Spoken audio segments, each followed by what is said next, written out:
Political violence does not begin with weapons, it begins with words. Before policies are enacted, before orders are given, language prepares the ground, shaping how a population is seen and what becomes thinkable. Tonight, we examine how rhetoric constructs moral permission. Language primes audiences for extreme measures, and it creates moral authorization. It gives a kind of rationalization and authorization. It's kind of persuading the audience of the upcoming kind of crimes that will be carried out against the Palestinians. And of course, language can signal resolve, frame kind of what Netanyahu and his allies frame as legitimacy. So when rhetoric frames a population as existentially threatening, it constructs violence as defensive and necessary. From Lisbon, Frontlines and Backrooms podcast. Your host, Vladimir Bobatik.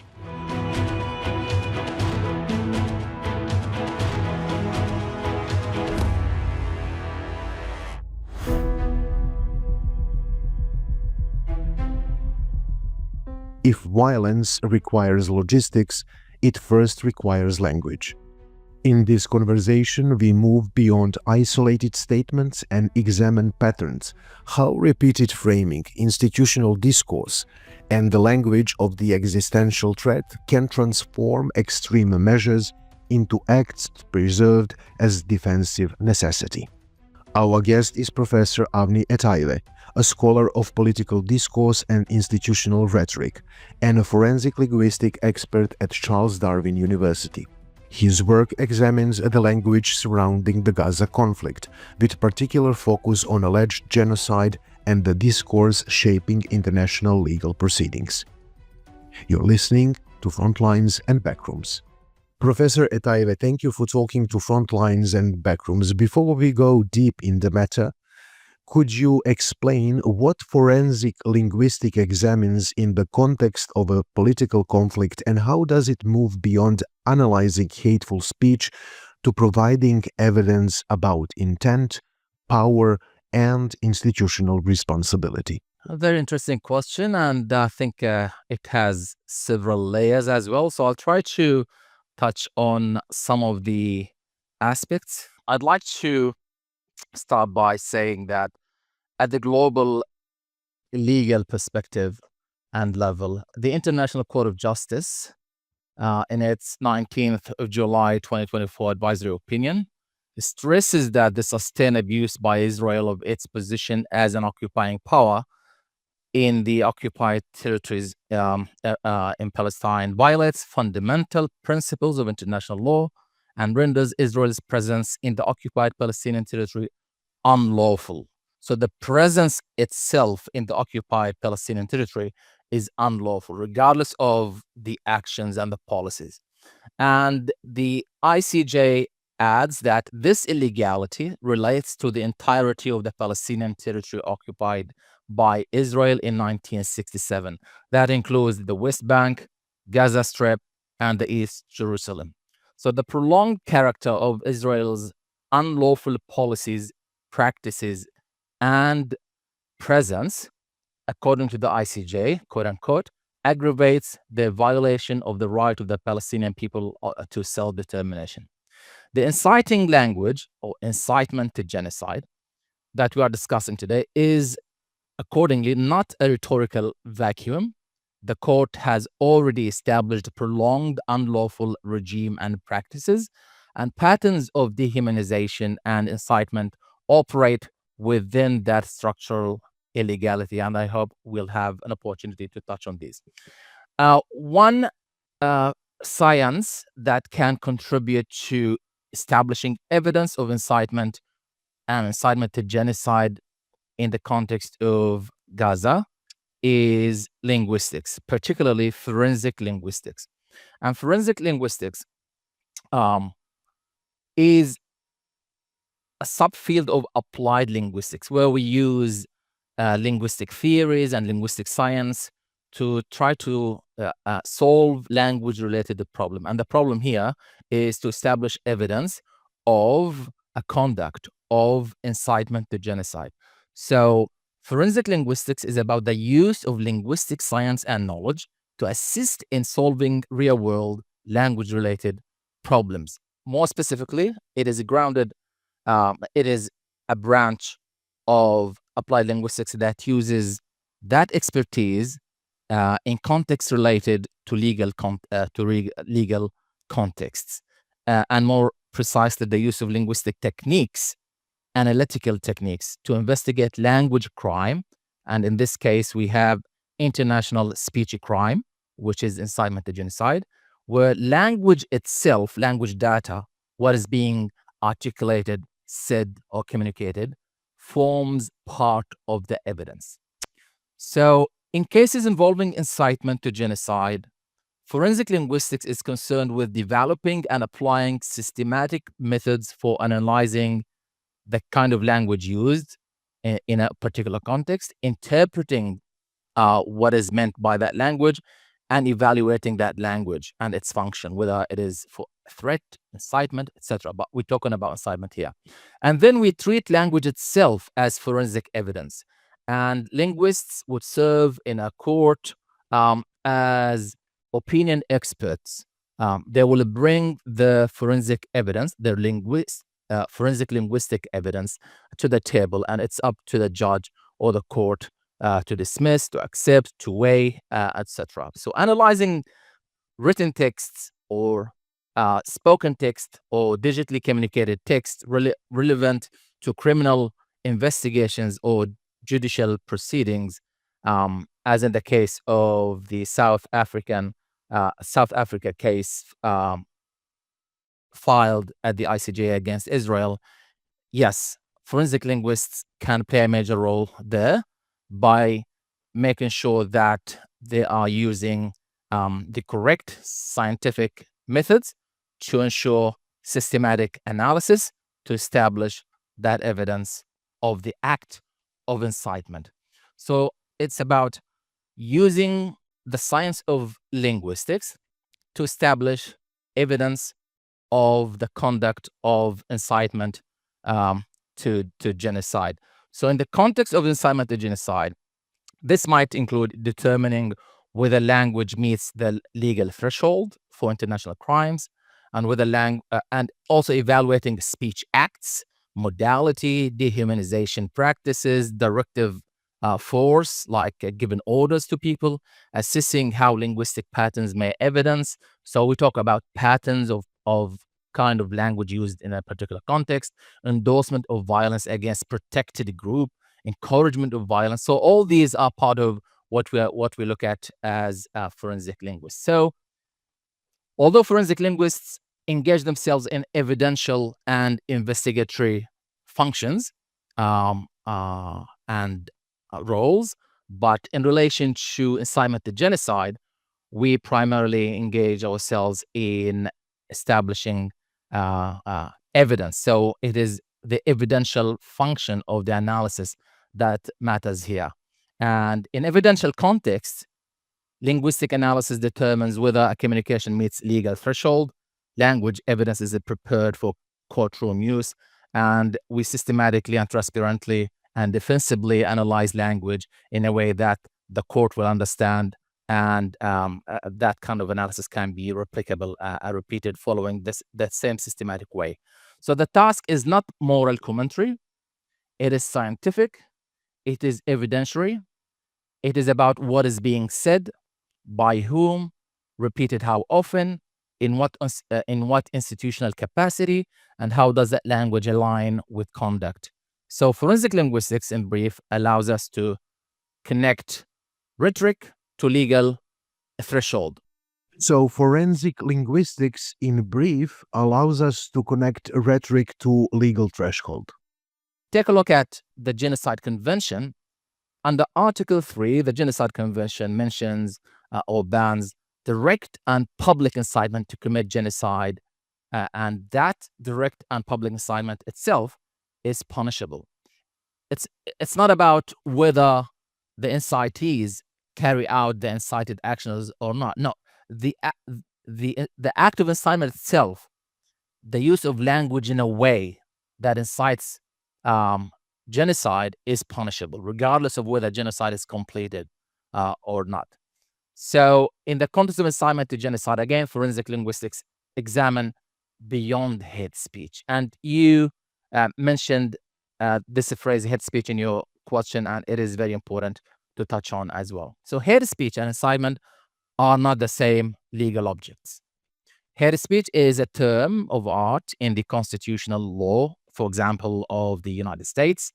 And according to pioneer legal scholars like Wilson, for example, it is defined, hate speech is defined as a speech designed to promote hatred on the basis of race, religion, ethnicity, or national origin.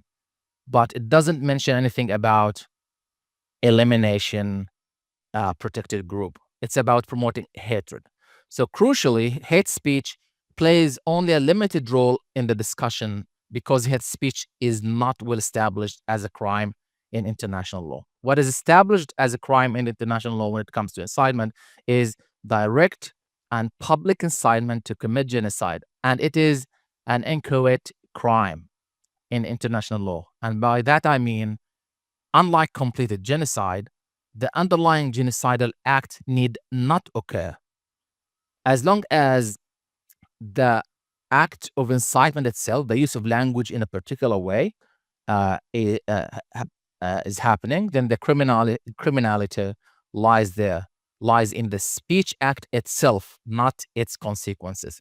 So, the underlying intended crime, that is genocide, doesn't need actually to occur, since the inciting utterance itself is what constitutes the criminal conduct. So inciting speech is about hate speech plus a call to violence.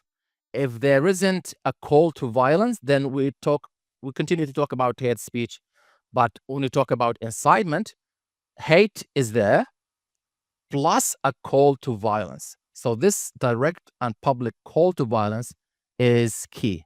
It is hate combined with an appeal to attack members of a protected group. Hate speech is about expressive harm, but inciting speech is a conduct crime. The speech itself is the crime. And international tribunals prosecute speech not as opinion, but as an action. And international criminal law, there are only 2 international speech crimes that are considered as crimes, and both of them are inchoate offenses that do not require the perpetration of the incited action. One is direct and public incitement to commit genocide, and 2, hate speech as a form of persecution or a crime against humanity. So that violent action or incited violent action is a major role or major part of incitement. In incitement to genocide, targets are a protected group, and it is direct. It occurs publicly. It uses directive force. It encourages attack, destruction, and elimination. But I wanted also to add one thing, and that is incitement to genocide is considered as a dangerous speech as well. What I mean by that, we can take it as precursors to what might happen. So the content itself is dangerous, and there are some factors in what is being said is dangerous. So by and large, it is dangerous speech. And according to the dangerous speech framework that we use in linguistics, of course, we talk about factors such as dehumanization, collective punishment, guilt attribution to the protected group, constructing the protected group as a threat, destruction of alternatives, as if there is no way to fix the situation unless by killing that protected group, and virtue talk.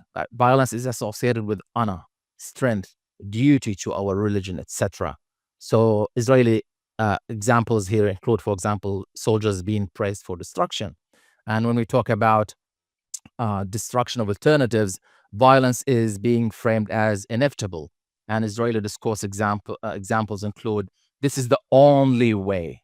We must hit back, framing the war and the aggression against the Palestinians as total and existential. And when it comes to constructing the protected group, the Palestinians, as a threat, again, threat construction makes violence appear defensive and necessary. By invoking AMALEK, for example, in Netanyahu's discourse, or by talking to the Palestinians like, you wanted hell, you will get hell, etc. So these kind of features of this kind of dangerous speech, as well as the legal threshold that characterize and that should be in the language of incitement, is what attracts the forensic linguists to this area. The war on Gaza has two characteristics. One is that crimes couldn't be hidden thanks to social media, above all. And second, the Israel from the beginning didn't hide their intent. In public Israel rhetoric, terms such as human animals or what you already mentioned, Amalek, have been used. From a forensic linguistic perspective, what tools are used to unpack the intent and potential impact of such highly charged dehumanizing language, without relying on moral judgment but on linguistic evidence? Excellent. Thank you. Well, basically, there are two key dimensions of a performative utterance. When people talk, especially people of power who belong to a particular institution, like a minister within the Israeli cabinet, or the prime minister, or the head of a state. So the language they use, what they utter, belong to three main dimensions, not two. One, the content of the speech, what they're trying to communicate, the meaning of that content. Okay, that is one. And the second dimension is the force of the speech itself. Does the speech function to order people to do something, urge them to do something, incite, threaten, etc.? And the third dimension is the consequences or the effects of what is said on the listener or on the readers, the persuasion, and then carrying out actions. When it comes to establishing evidence of incitement to genocide, the third aspect, the third dimension, that is the consequences and effects of the speech on the listener, is irrelevant, okay? Because the act of incitement itself is the crime, not the consequences of it. So we focus mainly on the meaning and the force of the speech, the function of the speech. A specific intent to commit genocide is found in the content, like dehumanizing the Palestinians and constructing them as a threat that requires destruction, etc. Okay, so the content and meaning and force of speech acts, rather than in the consequences, which are an unreliable guide to the intentionality of the speaker. Within linguistics, we have a theory, and that is speech act theory. The speech itself, what we utter, is a kind of act. Okay, so when I say to someone, "Could you shut the door, please?" Actually, I'm politely requesting them to shut the door. When I say shut the door, okay, I am given an order to shut the door. So what I'm trying to do is to get someone to shut the door, but the way I'm using that is through different ways, either polite, direct, etc. So here in Speech Act, we focus on the elocutionary force. What is the purpose of what is being said? Is it urging, ordering, inciting. Okay, so this is very important when it comes to the use of a speech act theory. And the speech act framework helps us distinguish intentional incitement from general statements. So, in practical terms, what signals that a statement crosses from rhetoric into incitement? Dangerous speech matrix helps us evaluate the gravity of the content of the speech itself.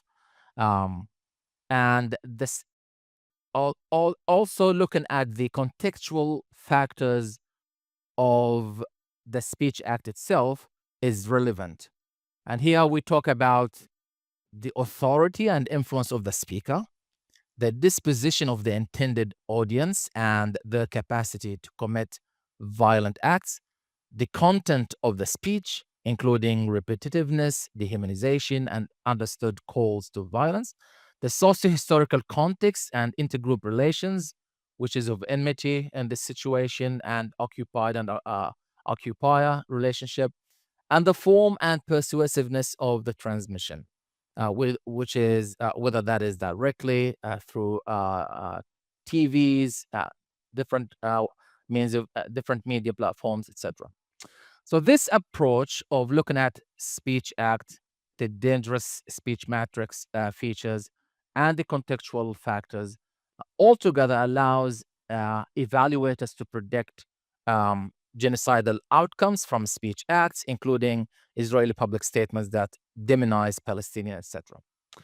But directly related to establishing evidence of incitement to genocide, of course, we examine repeated acts of dehumanization, which is a practice emerged in the genocide committed in Rwanda, for example. We also examine existential threat framing, annihilation metaphors like the use of AMALEK, and I'll deconstruct this shortly. Collective attribution to the protected group being held responsible for what part of that group has done. The use of direct language like do, kill, let's do something, must, there's no choice. Okay, all these phrases reveal the directness of incitement. And of course, we look at intertextual genocide coded references like the use of the word Amalek. Directive speech acts, I mean, the sentences that sounds and read like orders, commands, and requests, whose point is to try to get other people to do something, are primary piece of evidence to direct incitement. When it comes to publicity, because incitement is about direct and public act, when it comes to publicity, the use of media platforms, social media, talking face to face to people, all these are clear evidence of publicity. So it is not difficult to prove the directness and the publicity factors in this crime. Can you give us a concrete example? When we examine all statements communicated by Israeli officials inciting against the Palestinians in Gaza, we can find patterns in the kind of language used there. And patterns carry the greatest evidentiary weight.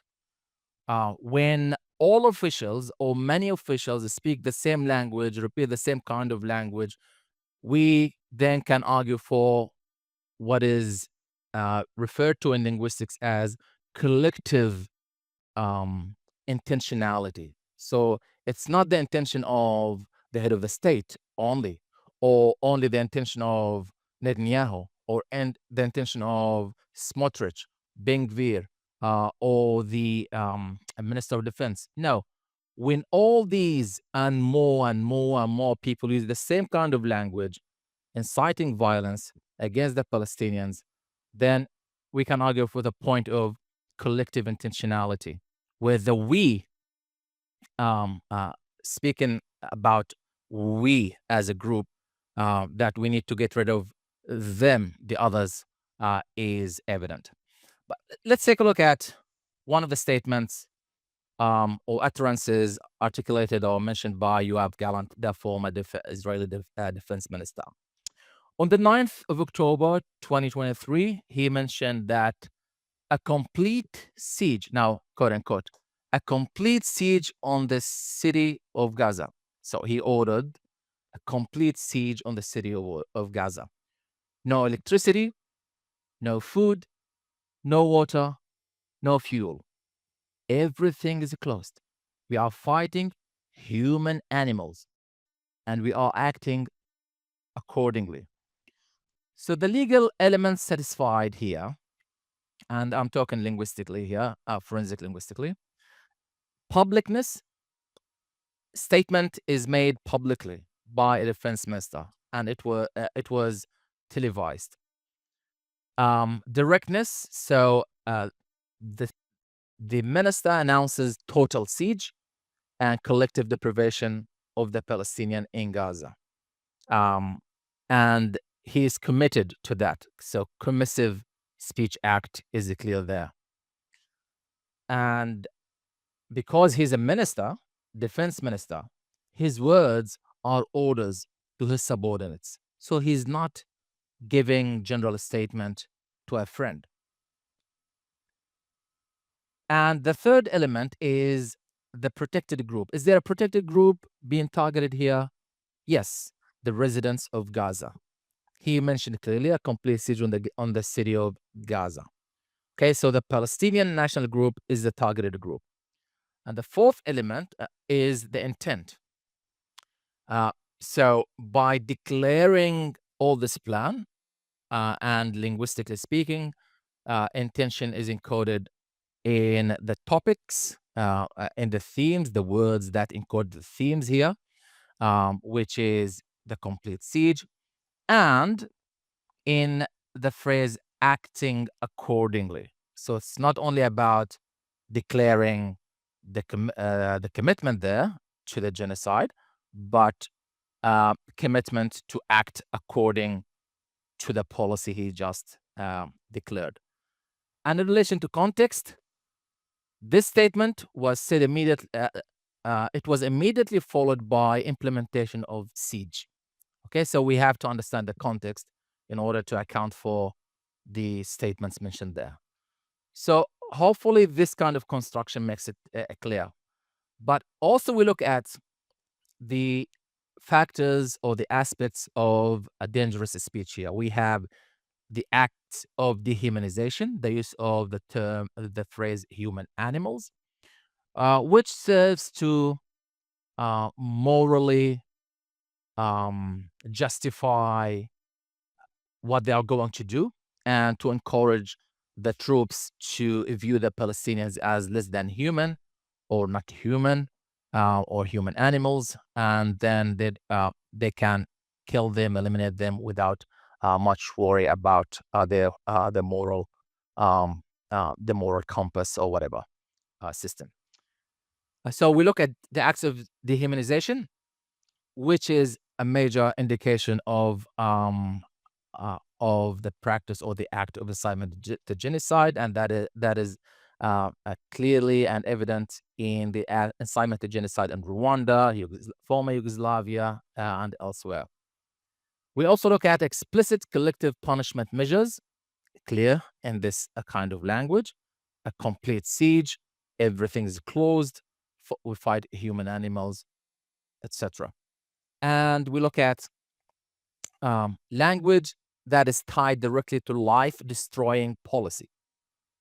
Okay, so genocide is about eliminating a group or part of and that group based on its race, religion, etc.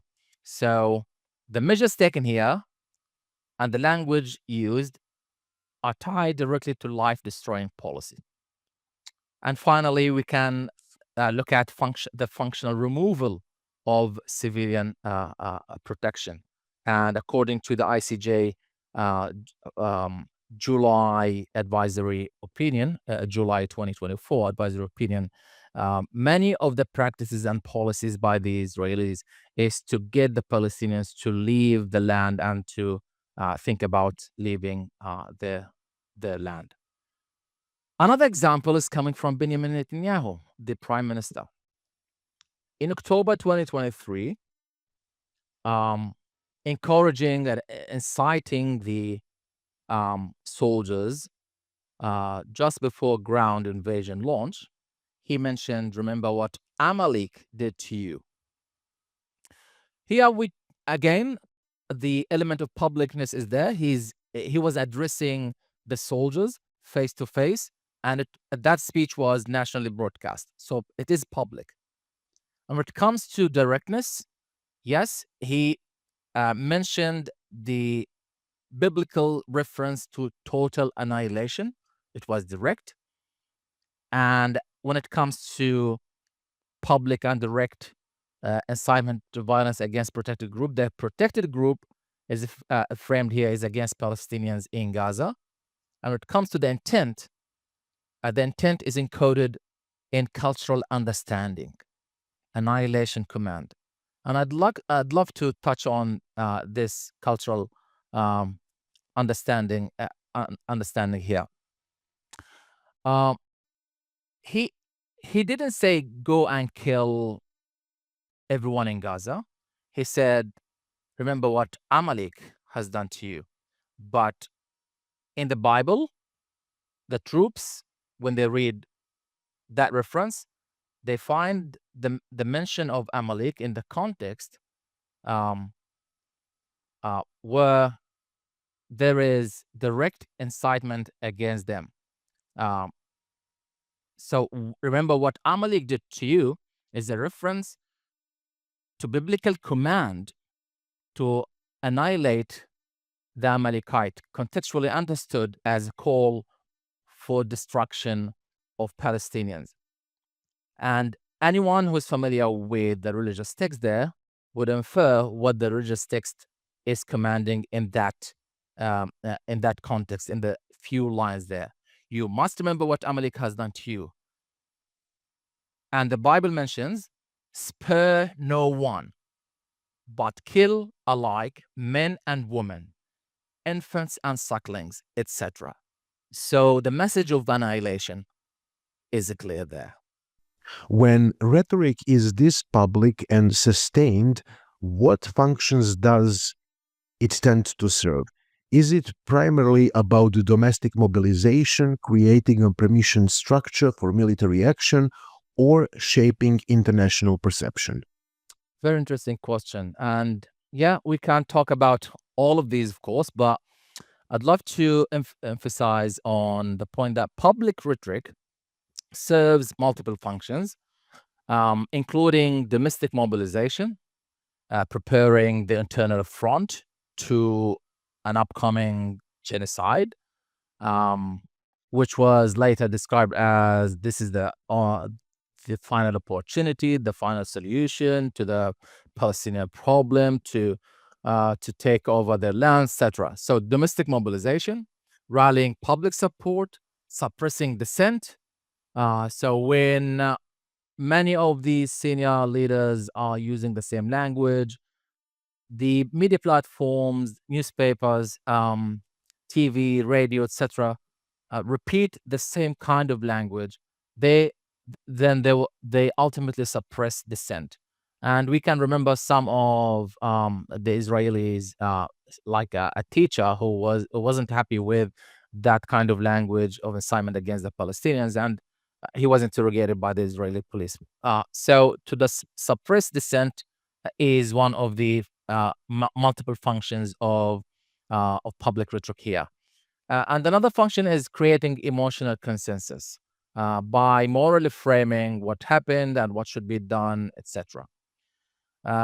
Language primes audiences for extreme measures, and it creates moral authorization. It gives a kind of rationalization and authorization. It's kind of persuading the audience of the upcoming kind of crimes that will be carried out against the Palestinians. And of course, language can signal resolve, frame kind of what Netanyahu and his allies frame as legitimacy, which is, of course, he's talking about illegal measures, of course, but he can frame it as legitimacy and preemptively justifies conduct in the eyes of the Israelis and the international supporters. And that's why political supporters in the US, the UK, Germany, etc., were repeating and defending his positions. So when rhetoric frames a population as existentially threatening, it constructs violence as defensive and necessary. For example, on October the 15th, Netanyahu described Palestinians as bloodthirsty monsters who have risen against Israel to destroy us. And on October the 16th, he framed the conflict as, quote unquote, this is a struggle between the children of light and the children of darkness, between humanity and the law of the jungle. And many political readers around the world continue to use the word of light and darkness, alluding to this phrase used by Netanyahu. And this is the kind of function of that public rhetoric, of course, at the international level. And this, I'm quoting Netanyahu here, this Judeo-Christianity, Judeo-Christian alliance against the civilization of death was repeated by, as I said, many European leaders, casting violence as moral necessity. Such language does not simply describe war, it morally encodes war and serves to legitimize genocide, not war. War is between two nations, two states. Here we have one state occupying another. In international law, it is those who are under occupation that have the right to self-defense. But all these meanings were manipulated by the inciters here. So when those meanings are manipulated in that way, how do they begin to shape policy in practice? And I'd love to refer to the Israeli Human Rights Center or organization, B'Tselem, which situates in its recent report carrying the name or the title of Our Genocide. B'Tselem situates the rhetoric, the Israeli leaders' rhetoric, within a longer trajectory of dehumanization. And the B'Tselem states that decades of occupation, oppression, and apartheid have produced deep dehumanization of Palestinians who have come to be viewed by Israelis as a threat and as a problem that should be solved. And this framing is essential for understanding incitement not as a series of isolated remarks, but as the culmination of a gradual discursive process over the decades. In this account, genocide is not an abrupt rupture, but the result of a gradual development over years of conditions in which a repressive and discriminatory regime turns genocidal. And according to B'Tselem itself, the Hamas-led attack on October the 7th, 2023, has a triggering event whose trauma was, quote-unquote, exploited by the current extreme right government to advance a policy that key figures had already been trying to promote. So it is something that was coming over years and years. From a forensic standpoint, this Israeli organization's report suggests that rhetoric invoking existential threat operates as a legitimizing mechanism, transforming fear into what B'Tselem characterizes as a coordinated attack on all aspects of Palestinian lives. So then we can think about how rhetoric itself operates to connect the kind of language used by Israeli leaders to actions, to what they are trying to do to their policies. So talking about connecting language to action, again, we need to remember the ICJ advisory opinion again, the July 2024 advisory opinion, which emphasizes that transfer of the Palestinians may be forcible when the people concerned have no choice but to leave.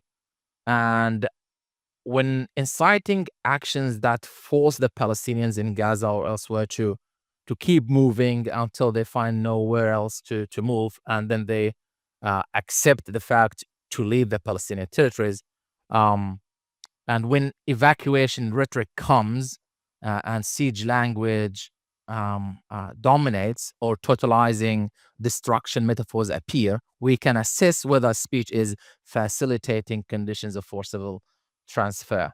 And again, it is crucial to note that insights into and evidence of incitement to genocide is not emerging solely from external observers. So, B'Tselem itself, the Israeli human rights organization, described the development of what is called a genocidal regime in Israel, working to destroy Palestinian society in Gaza. And the report concludes unequivocally, quote unquote, an examination of Israel's policy in the Gaza Strip and its horrific outcomes, together with the statements by senior Israeli politicians and military commanders about the goals of the attack, leads us to the unequivocal conclusion that Israel is taking coordinated action to intentionally destroy Palestinian society in the Gaza Strip. And here we can think about many examples of public rhetoric. For example, the Brigadier General Yehuda Vash turned saying there are no innocent in Gaza. That was part of public statement or rhetoric, and he turned this sentence, there are no innocent in Gaza, into operational doctrine. So here we can think about connecting words or language to action.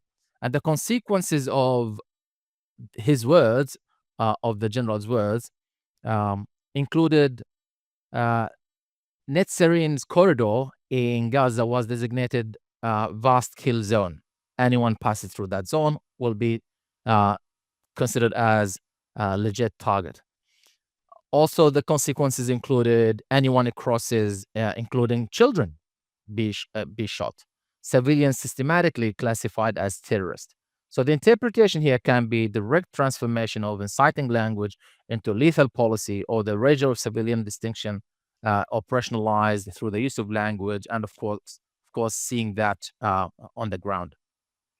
Brigadier General Dadu Bar Khalifa, in a letter to troops, he mentioned also the following: the enemy's barbaric and murderous nature has been exposed. We will crush every cursed place from which it came. We will annihilate it and erase its memory. We will pursue it in homes, in streets, and in tunnels, and we will not return until it is destroyed. Again, here we talk about annihilation, collective eradication framing, and pursuit into civilian spaces. Of course, the consequences of the use of this rhetoric is framing the destruction as total and exhaustive, and reinforcement of totalizing military approach. And we can talk about a lot of examples related to this kind of rhetoric. But probably I just want to touch on one last function related to the public rhetoric here, and that is justification. And some people mix between a justification of the military actions and incitement. As I said, when we talk about incitement, we talk about language encouraging future violence.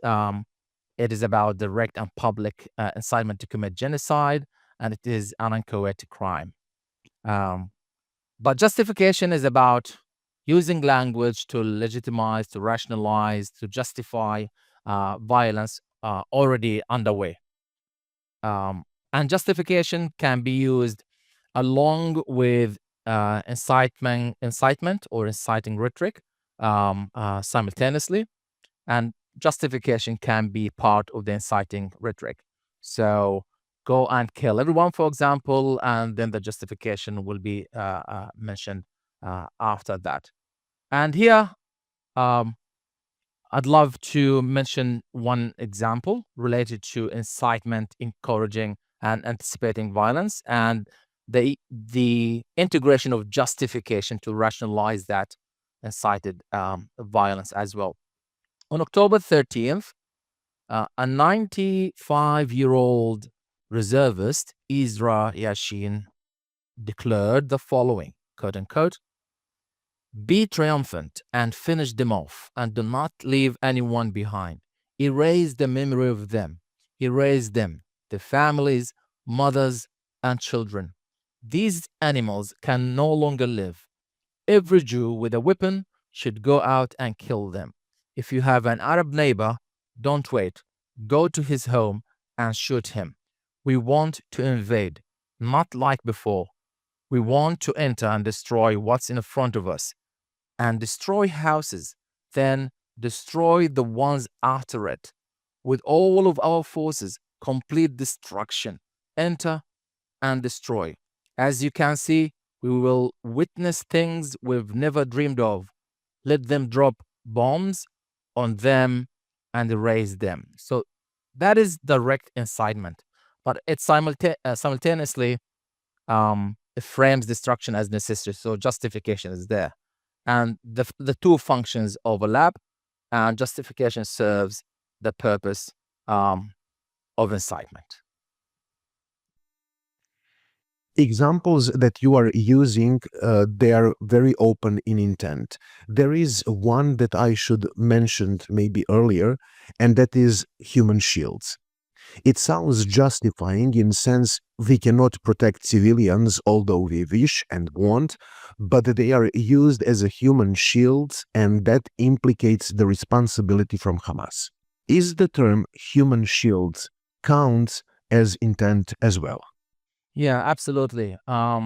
Human shield is one of the phrases that was used to justify why we are witnessing large numbers of deaths, mass killing. So the justification was that, well, Hamas are using human shields, but evidence and cameras by Al Jazeera and other professional media outlets air. They broadcast live, and they shared videos of the Palestinian troops themselves using some of the Palestinians as human shields, forcing them to enter some tunnels before them and to go into a house before them. So if there is any bombs or whatever, booby traps, then the person that would be killed will be a Palestinian civilian, not an Israeli troop. So the phrase itself, human shield, was used to justify and to give an explanation to the mass killing and the rise in the numbers of casualties and the dead and the killed people in Gaza. And that was captured by Francesca Albanese in her many reports as a special repertoire looking after the occupied territories, the Palestinian occupied territories. And she mentioned that that phrase of human shield was used as a semantic fog and in a way to semantically conceal the reality behind it.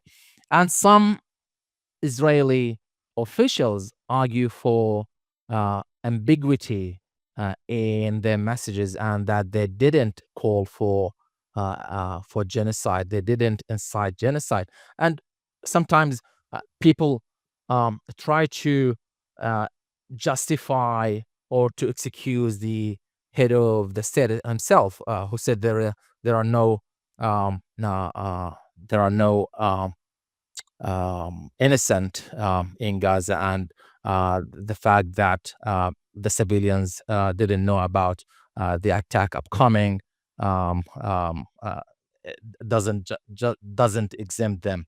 And later, when his name was mentioned in the South Africa case filed against Israel before the ICJ, so that his statements were mentioned there. So the kind of ambiguity in the kind of language actually can be deconstructed and exposed easily. So ambiguity is frequently raised in legal defenses, especially after the indictment by the International Criminal Court against Netanyahu and his former defense minister, Yoav Gallant. But ambiguity must be assessed contextually. Who is speaking, in what institutional role, and in what temporal proximity to military action, and with what prior discursive history. All these should be accounted when trying to explain a meaning of a phrase. And as I said, we look at the event, the speech event, when that statement was articulated or communicated or said before the soldiers, on a TV, etc. So we establish that speech event. We look at the speech acts mentioned there, the kind of language and interactions, if any. We look at this sentence structure, and we look at phrases, and we look at single words. So word level analysis is not the only level of analysis we undertake there. If we take a look at the President Isaac Herzog statement, it's an entire nation out there that is responsible. And sometimes people argue that he didn't say go and kill the Palestinians in Gaza. He's just simply said it's an entire nation out there that is responsible. And later he tried to explain what he meant by there. But again, as I said, we need to take a look at who's speaking, in what institutional role, in what temporal proximity to military action, with what prior discursive history, what Netanyahu said before that, what other leaders said before and after that. Okay, so the statement here, it is an entire nation out there that is responsible, should be interpreted in that context. Again, Minister Katz stated, for example, they will not receive a drop of water or a single battery until they leave the world. Well, some people may argue leave the world to Sinai Desert, for example, or leave Sinai or leave Gaza, etc. When language attributes guilt to an entire nation, ambiguity becomes implausible. If multiple officials repeat dehumanizing themes, invoke annihilation narratives, and frame destruction as necessary, ambiguity weakens. So systematic repetition reduces interpretive flexibility. And in linguistics, that effect matters. The audience's reasonable understanding is legally relevant, probably examining the videos of the soldiers after each statement, each speech, what was understood by the soldiers and the community is very relevant. And here I'd love to mention that there were several polls in Israel asking the Israeli people whether they are supporting genocide or not. The word genocide wasn't mentioned in the polls, but whether they are supporting complete annihilation and killing of all Gazans, whether the violence mentioned there is enough, more than enough, less than enough. And some of the polls mentioned that 70% of the community or the society supported the operations in Gaza, and around nearly half of them were saying violence was not enough. That kind of genocide was not enough. So it's not about the mention of the word kill per se, but again, as I said, the content, the meaning of the content, the kind of it is spoken, the publicness, directness, the targeted group, etc. You mentioned polling conducted in Israel that arguably shows influence of government rhetoric on public opinion. In your work on violent extremism, you discuss how language can groom audiences to accept radical ideas. How does that frame of work apply here? Has public discourse been shaped over years or months to make extreme violence appear acceptable or inevitable? Very interesting. And probably some people, many scholars researching violent extremism try not to research the violent extremist acts by the Israeli regime and Netanyahu's government. Although B'Tselem itself, which is an Israeli organization, mentions that this is a far-right extremist government, and it includes being Veer, Smotrich, etc. So violent extremism is there, but that many scholars and researchers try not to touch that kind of area of research, probably running away from criticism, political consequences, etc. But I'd love to mention that ICJ advisory opinion again stresses that the regime, and the word the regime is coming from the advisory opinion itself, constitutes systemic discrimination in the occupied territories, including the West Bank and East Jerusalem. So dehumanization is used by violent extremists to justify their violence, against their targets. And dehumanization language is used by Israeli officials to incite genocide against the Palestinians. Dehumanization as a practice here does not emerge spontaneously. It becomes normalized within legally entrenched racial hierarchy. And the findings of the ICJ advisory opinion, July 2024, are clear in terms of the use of dehumanization and other practices by the regime in Israel. In dangerous speech scholarship, audience grooming refers to gradual normalization of extreme ideas. And indicators can include escalating language, incremental moral exclusion, collective blame framing, and moral absolution. And when audiences repeatedly hear that a group is existentially threatening or morally contaminated, thresholds for accepting violence shift, and they get prepared to accept the whatever coming violence against the constructed threat. So the construction of a threat, dehumanization, incitement to violence, all these are practices common that are common and shared between jihadist groups, far-right extremists and white supremacists, as well as by the regime in Israel. So grooming involves gradual normalization and language conditions perception here. The historical context matters, of course, and as a popular poet, the Palestinian poet, that is Mahmoud Darwish, said, we are not looking back to dig up the evidence of a past crime.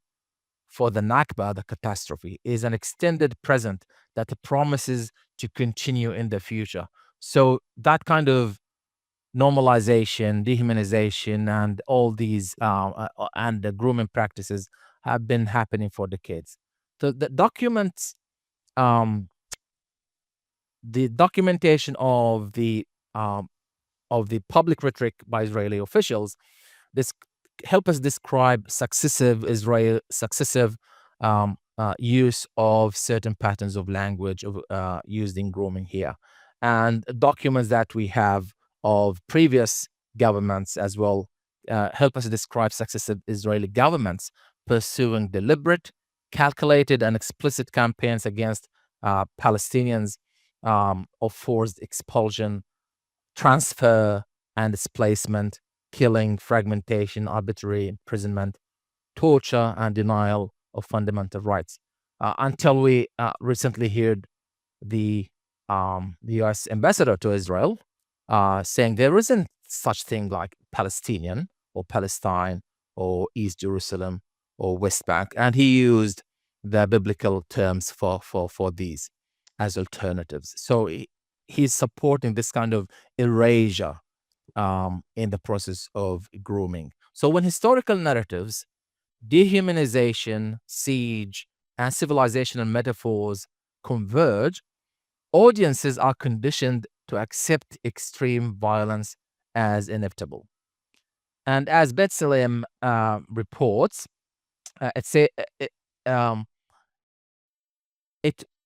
warns that incitement is not geographically confined, and that Israeli politicians and public figures have repeatedly stated that the destruction Israel is carrying out in Gaza should be extended to the West Bank. So the audience are being groomed to accept the same kind of genocide that's happening in Gaza to happen again in the West Bank and East Jerusalem. And we heard Smotrich saying the Gazification of the West Bank. And that adds to what B'Tselem says, quote unquote, this incitement must be taken seriously and stopped before it is fulfilled, because the audience, the society, has been groomed and will accept this kind of violence to take place again in the West Bank. And the organization here, I'm talking about B'Tselem, uses the term incitement, underscoring that the discursive expansion of destruction policy is itself part of the evidentiary landscape happening in the occupied Palestinian territories. And the warning is forward-looking. Genocide is happening now in the Gaza Strip, but any trigger could cause it to rapidly spread to other areas under Israel's control, according to B'Tselem again. So this reflects a key forensic concern. When repeated public language normalizes annihilatory outcomes in one occupied territory, it lowers discursive and moral barriers to replication elsewhere. Professor, if you were preparing a forensic linguistic brief for an international legal body such as ICJ or ICC, what would be your core analytical approach? Which linguistic features tend to carry the greatest evidentiary weight when assessing intent or incitement? Well, thank you. First of all, few weeks after the start of the Israeli operations in Gaza, I analyzed a list of less than 15 statements by Israeli officials, and I deconstructed the kind of inciting language mentioned there. It was briefly because the purpose was to send a signal for security experts and concerned authorities that this is incitement to genocide. We need to be careful. And that kind of two-page analysis was quoted by New Zealand Defense, National Defense, National Security and Defense magazine, Line of Defense. This is the title of the magazine. It was quoted immediately. But of course, part of what I aim to do, of course, is to raise awareness among the public about the danger of what is coming. And we all witnessed, and we're still witnessing the ongoing genocide. And as a scientist, as a scholar, as a social scientist specialized in forensic linguistics, of course, there isn't greater honor than serving justice and human rights.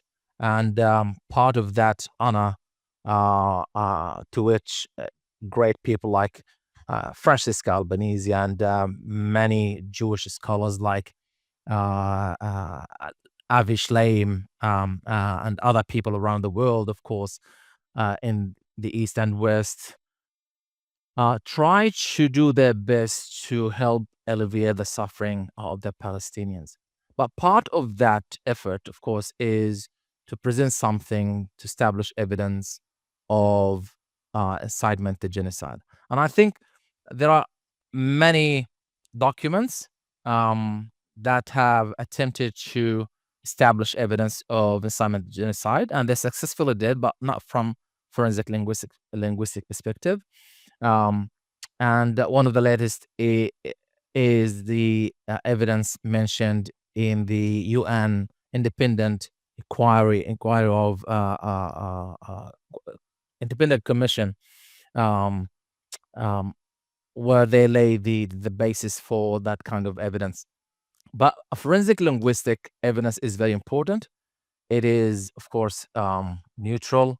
It doesn't take side. It is scientifically based, and all aspects I mentioned today in my in this interview are part of the are candidates of the kind of work I would mention in that report. So patterns should be one of the main areas to be mentioned there. Establishing evidence of publicness is easy, and it has been established by many. But directness is something important that linguists can contribute to. Intent encoded in language, that is very important aspect that to which linguistics can contribute, because what non-linguists can do is to establish the causality between what is said and what happened after that, the consequences of what happened. But what we can do is to establish evidence of intention in the language itself. So we are not worried about the consequences. As long as the language itself can be the conduct and the crime there, then we can establish evidence of intent encoded in language. So speech act analysis, patterns of dangerous speech used there, patterns of patterns of framing, evaluative language. All these are very relevant to the kind of forensic linguistic evidence that should be mentioned and presented to the tribunal. But what I'd love to mention here is that all these statements and all these analyses should be documented. And documentation here is not rhetorical activism. It is evidentiary preservation. In its February 2024 order, the ICJ ordered Israel to preserve all evidence in Gaza. But will they? Because they are perpetrating the genocide and they are expressing pride in that. And of course, they will not listen. And Netanyahu said, nothing will stop us. No one will stop us. Not The Hague, not anyone. So they do not care about The Hague and the ICJ. So the preservation, the evidentiary preservation, shouldn't be something designated to the perpetrator of the genocide. But us, average people, scholars, experts, etc., media, journalists, those who have videos, recordings of what happened, videos of soldiers who were expressing pride in committing the genocide, all these become part of the evidentiary preservation. And the forensic linguistic evidence and the statements used in establishing that evidence of incitement to genocide is part of that evidentiary preservation, including public rhetoric, which are retrievable through media outlets. We are still able to retrieve public rhetoric from the Rwanda genocide. So we can do the same when it comes to suing the Israeli officials. So we can establish archival evidence, material for tribunals, data for scholarly analysis, historical record. And under international criminal law, speech itself is a criminal when it crosses into direct and public incitement. So recording, analyzing, and archiving these statements, even if not submitted directly to the tribunal, um, uh, publishing it in peer-reviewed journals, making it available to the public in public repository, all that ensures that future accountability processes have linguistic evidence available. And forensic linguistics does not determine guilt, but it provides structured, systematic analysis of language patterns that may satisfy legal elements. And in conflicts where rhetoric and action intertwine, language is not peripheral. It is the means for ordering, for inciting violence. It is the evidence itself. And monitoring dangerous speech is vital, and analyzing that kind of dangerousness is vital because speech precedes escalation. Speech itself is the means for escalation. Speech shapes moral perception. It justifies violence. It restructures what seems permissible in an act of grooming, etc. So archiving these statements and the forensic linguistic analysis again is prevention infrastructure, and it preserves evidence for legal accountability, historical memory, and future tribunals. And I hope um, um, podcasts such as this one is part of that effort that contributes to the prevention infrastructure and evidentiary evidence, of course. So language leaves a record and leaves evidence, and rhetoric in the context of incitement to genocide in Gaza is never incidental. It is preparatory, justificatory, and constitutive, and it achieves and the archives and the documentation of all these statements serve to prevent future genocides. If we want to prevent future genocide, all the world knew about the genocide in Rwanda and the kind of language that was used. And experts knew the kind of language that the Israeli officials were using. And if any signatories to the ICJ were serious about preventing the genocide, that was something doable. And South Africa did a major part of its role there, but again, to stop violence, sometimes you need stabilization force, you need some mandates to do so. But when some of the parts that are usually mandated to stop such crimes are part of the problem itself, or also genocide, inciting genocide, or complicit in the genocide, or arming the genocide, things get complicated. As per International Court of Justice, 19th July 2024 advisory opinion and findings, Israel policies and practices often leave little choice to members of Palestinian population but to leave their own their area of residence, and that this was a main aim articulated and communicated by Israeli officials, but documenting inciting rhetoric and linking this kind of rhetoric to what happened in Gaza ensures that the evidentiary chain between speech, structure, and policy is preserved for accountability processes. After all your research and analysis, what is your overall conclusion? Do you see this as a reckless political rhetoric or as a language that reflects a deeper structural intent?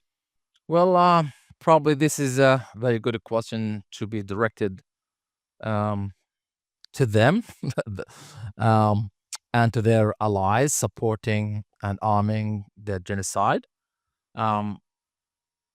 But yeah, what I can say is that they didn't even shy away from what they have been doing, and they challenge international law and the highest court in the world, the ICJ, and they say nothing will stop us, not The Hague, etc. So it's not naivety. No, it is a belief that they are the one and only one who's doing the right thing, the legit thing. And here, probably I remember John Searle, who is one of the philosophers and the linguists, who talks about intentions, talking about intentions being about the desire to change the world to fit the mind. Okay? So what the Israeli officials are trying to do, according to their statements, is to change the world to fit their mind and to fit their ideology. It is a very dangerous ideology, and I think the only way to curb this kind of violence is by seeing more and more countries standing against all these crimes against humanity and serial violations of international law, and of course supporting international law and the orders of the ICJ, and winning for justice and the rights of the Palestinians. We cannot talk about preserving human rights in Europe and elsewhere while we are justifying or remaining silent about what's happening in Palestine. We cannot lecture anyone in any part of the world about human rights, dignity, equality, law, etc., while all these were violated in the case of Palestine and Gaza, and we remained silent. So what I can say is that what happened was a revealer, a true revealer of the double standard practiced by many, many countries and leaders around the world, showing that the Palestinians' life do not matter and the international law doesn't matter when it comes to certain players. Professor Etaywe, thank you so much for the time you dedicated to Frontlines and Backrooms and our listeners. Cheers. Thank you. Thanks for having me.